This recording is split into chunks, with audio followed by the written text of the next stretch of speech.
Canada Bay Council is spending $1.67 million on a 400 metre cycleway in Broughton Street, Concord, that will join Parramatta Road with Gipps Street. The project is mainly funded by a grant from the RMS. This represents nearly 3% of the $60 million Council is spending on infrastructure this year, so we think it's worth a small slice of your time to see what's going on.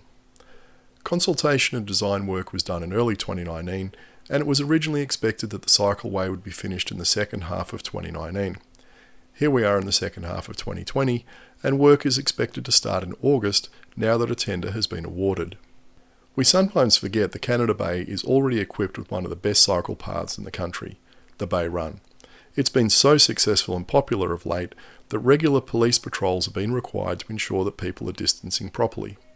But why is the Bay Run such a smashing success? You might think it's because of the view, but an often overlooked feature is that it is very, very safe. You are very unlikely to be run down by a car on the Bay Run. There are only 2 points where the path intersects with car parks, and most drivers are sensible enough to stop and give way to people walking or riding on the Bay Run path. The key success factor for a cycleway is safety. If users perceive it as being unsafe, they won't use it. The problem with the Broughton Street cycleway is that it's been set up to fail because the design fails to meet the high standard of safety that is built into something like the Bay Run. We're not going to get fully value for money because Council insists on prioritising fast vehicle traffic over safety. BayBUG originally proposed 2 key ideas to maximise the safety of this cycleway. The first was that there should be a one-way cycleway on each side of the road, which is recognised as international best practice. In fact, it's twice as safe as a bidirectional cycleway. The second was that each intersection crossed by the cycleway should be protected by giving pedestrians and cyclists priority over vehicles. Both recommendations were rejected by Council. The proposed removal of some parking spaces killed the one-way separated cycleway and led to the adoption of a bidirectional design on the western side of Broughton Street. From our perspective, the design decision with the worst impact is the prioritisation of drivers over pedestrians and cyclists where the cycleway crosses Broughton Street and Park Avenue. Please remember 2 things. The first is that the road rules state that the drivers must give way to pedestrians crossing the road into which you are turning, although it's pretty clear to me that most drivers in New South Wales either don't know about this rule or they don't care. The second is that this cycleway goes past a primary school and a retirement home, so it is expected that many of the users of this route will be young children, their parents, and elderly residents. These groups should be provided with the highest level of safety possible. Let's look at the Council fact sheet issued in 2019 when the design was finalised. During preliminary investigations, this was considered. However, it was found that were this to be done at Broughton Street, it would likely result in vehicle queuing issues. From our observations, there are already serious queuing issues at Broughton Street. We have observed parents queuing around the corner into Parramatta Road and standing for long periods within 10 metres of the intersection. We don't see how any change could make the current queuing issues worse. We suggest that the best way to reduce these existing queuing issues is to provide parents with an alternative to being forced to use the Kiss and Drive facility. An alternative such as parking around the corner in Park Avenue and then having a safe walking path between Park Avenue and the school. This is due to significant pick-up and drop-off vehicle movements associated with the school. St Mary's has an enrolment of 428 children. Let's assume they come from 400 different families. If every family drove a medium-sized car like a 4-metre-long Corolla and left a 1-metre gap to the car in front, requiring 5 metres per car, the queue would stretch 2 kilometres down Parramatta Road past the Bakehouse Quarter all the way to the Sutton's Honda car yard. If a large proportion of parents chose to collect their children in 4-wheel drives, you could be even worse because vehicles like a Ford Ranger or a Mercedes 4-wheel drive are 5 metres or more in length. In that case, the end of the queue would be closer to the Flemington markets. Clearly, this isn't happening because, like many schools, most parents don't need to drive to the school gate to pick their kids up. They park around the corner and walk, or they live close enough to walk to school to collect their kids. Just because vehicles take up a lot of road space, it doesn't mean these parents are in the majority. Other constraints, such as existing pedestrian crossing locations and school entrances. There is an existing pedestrian crossing, but it is illegal for cyclists aged over 16 to ride along the footpath and then ride across the pedestrian crossing and then back up the footpath on the other side of the road to join the shared path. The proposed crossing at the Broughton Street intersection is also not near school entrances, it's next to the retirement home. It would also generally require removing on-street parking, which the community has stated is of high importance and would prefer to retain. Parking is illegal within 10 metres of an intersection. There are clearly visible no parking red signs on both sides of the road near the intersections, which were often ignored when we visited the site on school days. Unfortunately, we've never seen a design with a protected crossing which would hopefully show which parking spaces would have to be removed. BayBUG members have visited Broughton Street on numerous occasions to determine where the demand for parking spaces is coming from. The main demand appears to come from parents dropping off and collecting children from St Mary's Primary School. When all the spaces in Broughton Street are taken, parents either park in Park Avenue or queue up around the corner into Parramatta Road. These spaces are in high demand around 3 p.m. every school day, but are largely unused outside those hours.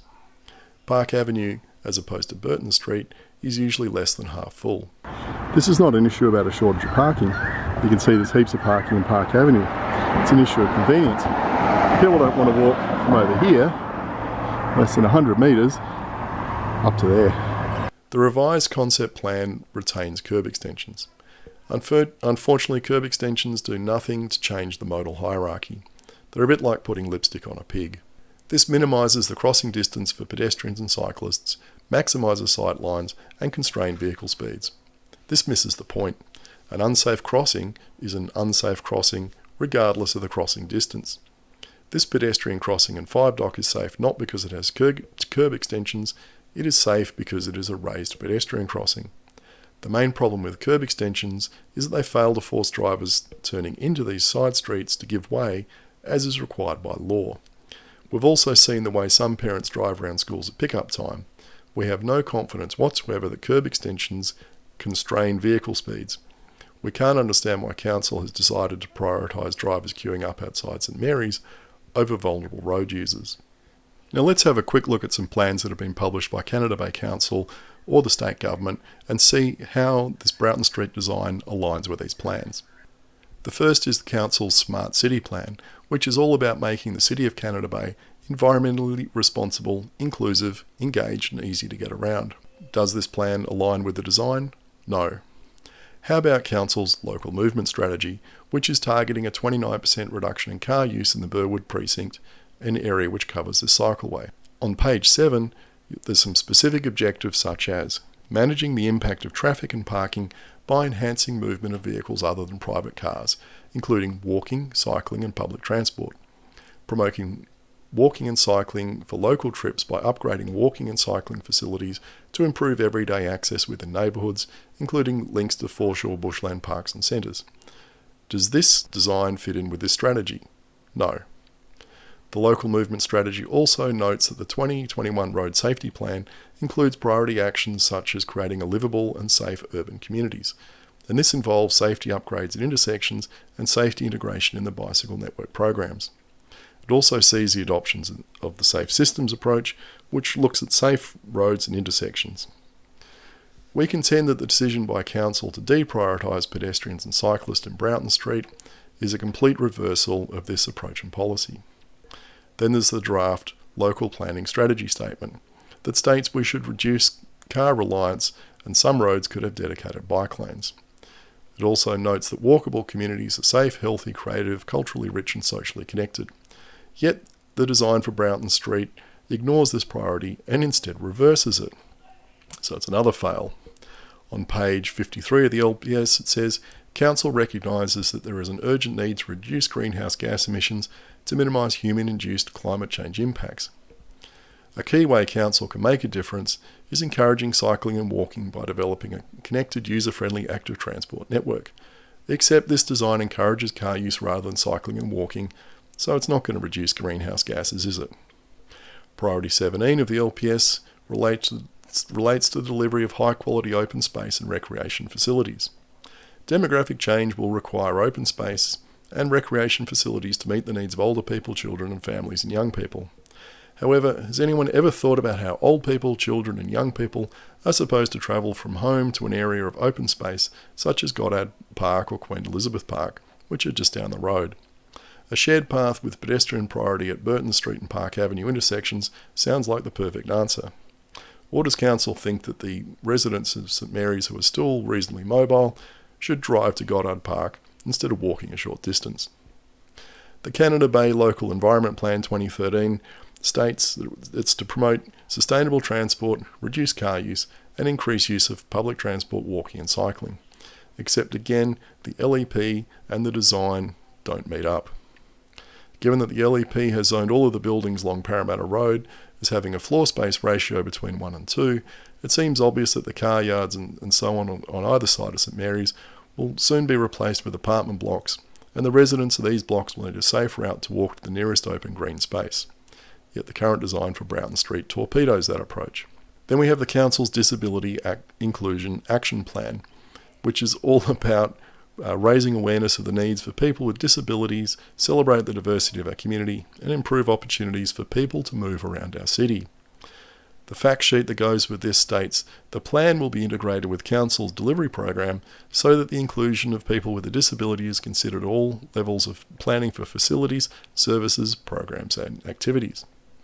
Well, can Council honestly say that prioritising vehicles at the road crossings over that of disabled peoples improves the opportunity for the disabled to move around our city, or that the inclusion of people with a disability was considered when the design was done, particularly when there's a retirement home right next door and there's probably a lot of people there who have movement problems. Now we get to the Burwood North Metro Station, which is going to be built a block away at the corner of Burwood and Parramatta Roads. Transport for New South Wales modal hierarchy aims to ensure that station plans give highest priority to the most efficient and sustainable access modes. Pedestrians and cyclists are the highest priority access modes, followed by buses and taxis, kiss and ride, and lastly park and ride. Now, how does this strategy match with the Broughton Street design? Well, it doesn't. Council's approach to sustainability and active transport is to turn this modal hierarchy on its head and give kiss and ride priority over pedestrians and cyclists. The modal hierarchy recognises transfers to sustainable modes such as walking and cycling as the most important modes. These modes are cost-effective, equitable and accessible, whilst typically requiring the least amount of space. The Metro strategy also allows for designated pedestrian and cyclist road crossings. However, Council is obviously deciding to ignore this aspect of the Metro strategy, presumably thinking that everyone's going to be able to drive to Burwood North Metro Station. Good luck with that. Last, let's wrap up with Council's environmental strategy. Oddly enough, this strategy says nothing about reducing private car usage, but Strategy 11.2 does say that by 2030, Council needs to provide access to safe, affordable and accessible and sustainable transport systems for all, with special attention to the needs of those in vulnerable situations: women, children, persons with a disability and older persons. Well, again, how exactly does the prioritisation of four-wheel drives outside of a school and a retirement village help to meet that strategic aim? I'd say that it doesn't. We do think there is time to modify the road crossings at Broughton Street and Park Avenue to reverse the modal hierarchy and put pedestrians and cyclists at the top. This will align the project with the strategic aims mentioned in the Disability and Inclusion Plan, the Environment Strategy, the Metro Strategy, the LEP 2013, the Local Planning Strategy Statement, the Local Movement Strategy, the Road Safety Plan 2021, and of course, plain common sense. What we would like to see are either raised wombat crossings at each intersection or priority crossings such as this example from Burke Street. Providing a safe cycleway for children and other vulnerable road users is more important than shaving a few seconds off someone's car journey. Thank you for taking the time to watch.